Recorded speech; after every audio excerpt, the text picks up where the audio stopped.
قدر بلا جواز اور بے معنی ہے۔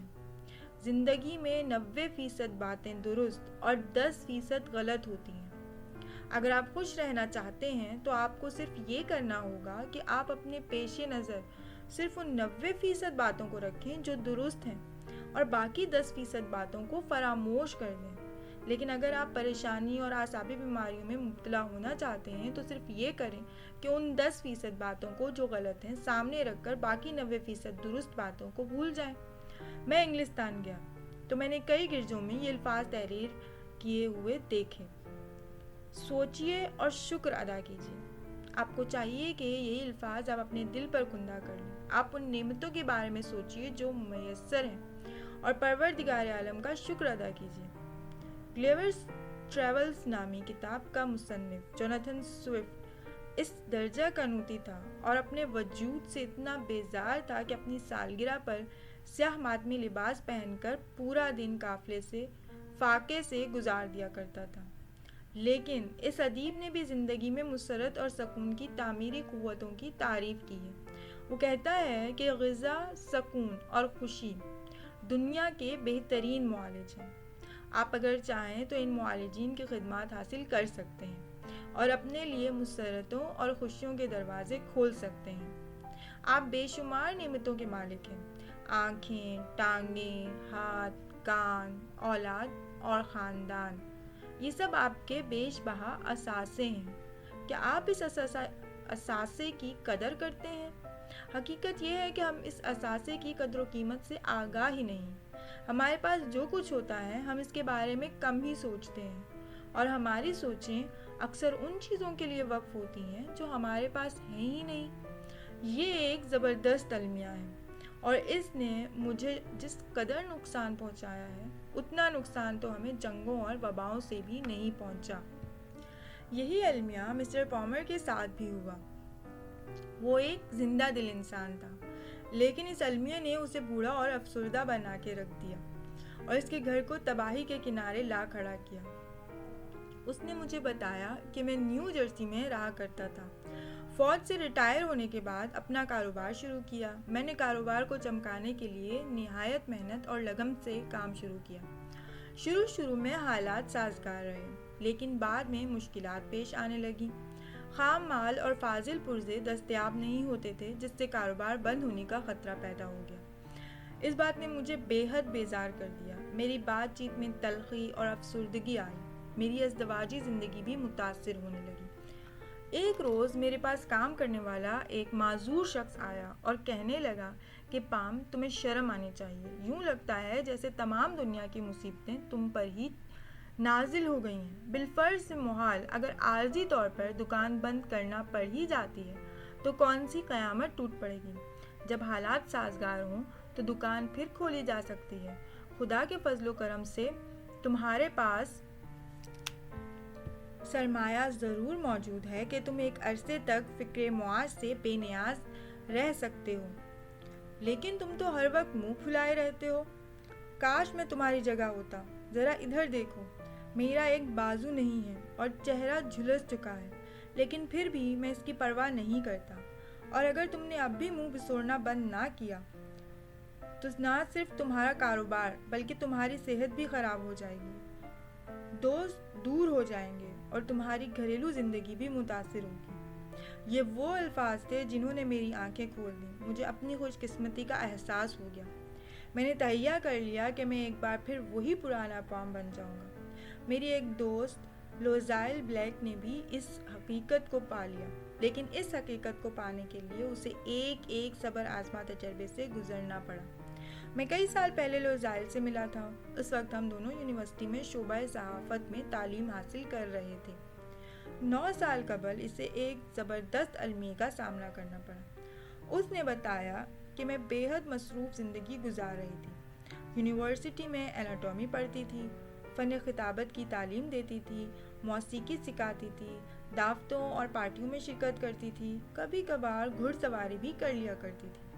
ایک صبح میں اچانک بیمار ہو گئی۔ مجھے دل کے مرض کی شکایت تھی۔ ڈاکٹر نے مجھے 1 سال تک آرام کرنے کا مشورہ دیا۔ ڈاکٹر کے مشورے نے مجھے بہت بددل کر دیا۔ میں سوچ سوچ کے پاگل ہو جا رہی تھی کہ 1 سال معذوروں کی طرح بستر پر لیٹ کر زندگی کیسے گزرے گی۔ میں سوچتی میں نے کیا جرم کیا ہے جو یہ سزا مل رہی ہے۔ میرے مزاج میں تلخی آ گئی اور ہر ایک سے درست مزاجی سے پیش آنے لگی۔ اس کے باوجود میں ڈاکٹر کی ہدایت پر عمل کرتی رہی۔ میرے پڑوس میں ایک مصور رہا کرتا تھا۔ ایک دن وہ میرے پاس آیا اور کہنے لگا کہ بستر پر 1 سال گزارنا کوئی زیادہ بڑا المیہ نہیں ہے۔ تم اس دوران خود سے آشنا ہو سکتی ہو اور خوب سوچ سکتی ہو۔ تمہیں ان چند مہینوں میں اپنے آپ کو روحانی طور پر مضبوط کرنے کا جو موقع ملے گا وہ شاید تمہیں برسوں نہ مل سکے۔ اس کی یہ بات سن کر میں پرسکون ہو گئی اور خود میں ایک نیا جذبہ پیدا کرنے کی کوشش کرنے لگی۔ میں نے مطالعہ کیا۔ ایک دن ریڈیو پر یہ الفاظ سنے۔ تبصرہ نگار کہہ رہا تھا کہ تم صرف اس کا اظہار کرتی ہو جو تمہارے شعور میں ہے۔ میں نے ایسے الفاظ اکثر سنے تھے، لیکن اس دن تو یہ الفاظ میری روح میں اتر گئے۔ اب میں صرف وہ سوچنے لگی جسے سوچ کر زندگی اور مسرت کا احساس ہوتا تھا۔ میں نے ان تمام چیزوں کا تصور کیا جن پر مجھے خدا کا شکر ادا کرنا چاہیے تھا۔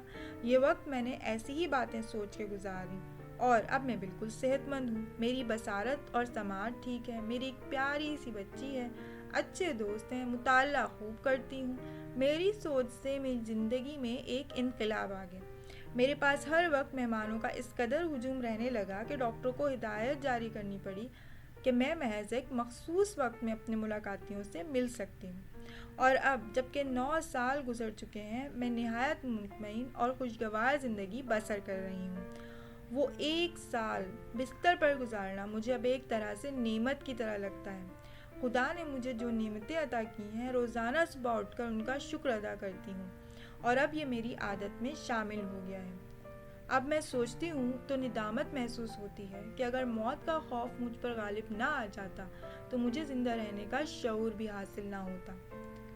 ڈاکٹر سیموئل جانسن نے 200 سال پہلے جو سبق سیکھا وہ یہ تھا کہ ہر واقعے کے روشن پہلو کو دیکھتا ہزاروں روپے حاصل کرنے سے زیادہ بہتر ہے۔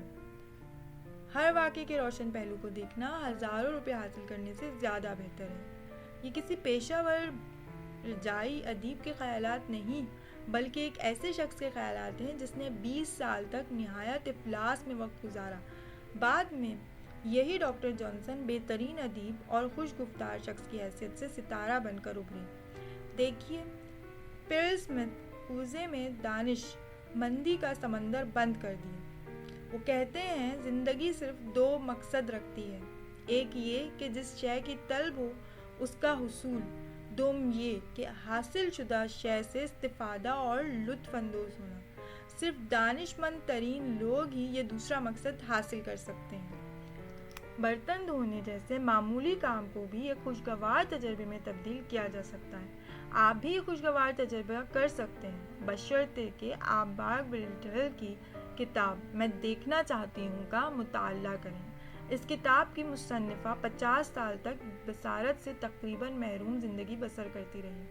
وہ لکھتی ہیں، میری صرف ایک آنکھ تھی اور اس کا پردہ بھی کوئی ایسا نہ تھا کہ میں صاف طور پر دیکھ سکتی، لیکن میں نے لوگوں سے اپنے لیے رحم اور ہمدردی مانگنے سے انکار کر دیا۔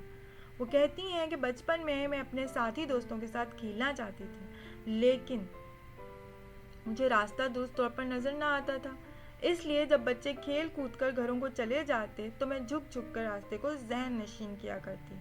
اس طرح میں نے ہر راستہ ذہن نشین کر لیا۔ بعد میں بچوں کے ہر کھیل میں شریک ہونے لگی۔ میں گھر میں بڑے بڑے حروف میں لکھی گئی کتابیں پڑھا کرتی اور آخر کار میری یہی کوشش رنگ لائی اور میں نے بی اے اور ایم اے کی ڈگریاں حاصل کی۔ میں نے ایک چھوٹے سے گاؤں میں پڑھانا شروع کر دیا۔ بعد میں ایک کالج میں صحافت کی پروفیسر مقرر ہوئی۔ وہاں 13 سال تک درس و تدریس کا سلسلہ جاری رہا۔ اس دوران میں نے مختلف کلبوں میں خواتین کی بہبود سے متعلق لیکچر دیے اور ریڈیو سے تقریریں کی۔ وہ کہتی ہیں کہ میرے ذہن کے کونے میں یہ خیال ہمیشہ موجود رہا کہ ایک روز میں مکمل طور پر اندھی ہو جاؤں گی، اور اسی خیال کو ذہن سے نکالنے کے لیے میں نے زندگی کے بارے میں ایک نہایت ہی مثبت طرز فکر اور رویہ اختیار کیا۔ پھر میں جب 52 سال کی ہوئی تو ایک معجزہ ہوا، میری آنکھوں کا آپریشن ہوا اور 40% بصارت لوٹ آئی۔ اب میرے لیے ایک نئی اور حسین دنیا کے دروازے کھل گئے۔ اب برتن دھونے کا عمل بھی میرے لیے ایک خوشگوار تجربہ بن گیا۔ وہ لکھتی ہیں کہ برتن صاف کرنے کے دوران جو جھاگ پیدا ہوتی تھی، میں اس سے خوب کھیلتی اور جھاگ کو اٹھا کر روشنی میں دیکھتی تو مجھے اس میں کوثر قزح کے خوشنما رنگ نظر آتے۔ باورچی خانے کی کھڑکی سے باہر جھانک کر دیکھتی تو برف باری میں اڑتی ہوئی رنگین چڑیاں نظر آتی، جنہیں دیکھ کر بے پناہ مسرت ہوتی۔ آخر وہ لکھتی ہیں کہ میرے خدا، میں تیری شکر گزار ہوں، پروردگار عالم، میں تیری عطا کردہ نعمت کے لیے تیرا شکر ادا کرتی ہوں۔ ذرا تصور کیجیے کہ وہ خدا کی اس لیے شکر گزار ہے کہ صابن کے بلبلوں میں دھنگ کے رنگ اور برف باری میں اڑتی ہوئی چڑیاں دیکھ سکتی ہیں۔ ہمیں اپنے آپ پر شرم آنی چاہیے کہ ہم اتنے برسوں سے رنگ و نور اور حسن و جمال سے بھری ہوئی اس کتاب میں زندگی بسر کرنے کے باوجود بھی اس قدر اندھے ہیں کہ کائنات کی یہ تمام خوبصورتی نہیں دیکھ سکتے۔ اگر آپ اپنی زندگی سے پریشانیوں کا خاتمہ کرنا چاہتے ہیں تو یہ اصول یاد رکھیں: اپنی راحتوں کا شمار کیجیے، تکلیفوں کا نہیں۔ اس کے ساتھ ہی ہمارا 5واں باب چیپٹر 5 ختم ہوتا ہے اور ہماری ملاقات کا وقت بھی۔ اس کتاب کے 7 چیپٹر ہیں جو میں الگ الگ آپ کے لیے لے کر حاضر ہوتی ہوں تاکہ آپ کی معلومات میں اضافہ ہو۔ اس کتاب کو سمجھ کر آپ اس سے آرام سے استفادہ حاصل کر سکیں۔ پلیز کمنٹ سیکشن میں لکھ کر مجھے ضرور بتائیے گا کہ آپ کو یہ چیپٹر اور یہ کتاب کیسی لگ رہی ہے۔ جاتے جاتے بس اتنا ہی کہ اپنا اور اپنے پیاروں کا بہت خیال رکھیے گا، اور میں جتنا جلدی ہو سکے باقی کے چیپٹرز بھی اپلوڈ کر دوں گی، اس لیے ہو سکے تو مجھے پلیز ضرور دعاؤں میں یاد رکھیے گا۔ فی امان اللہ۔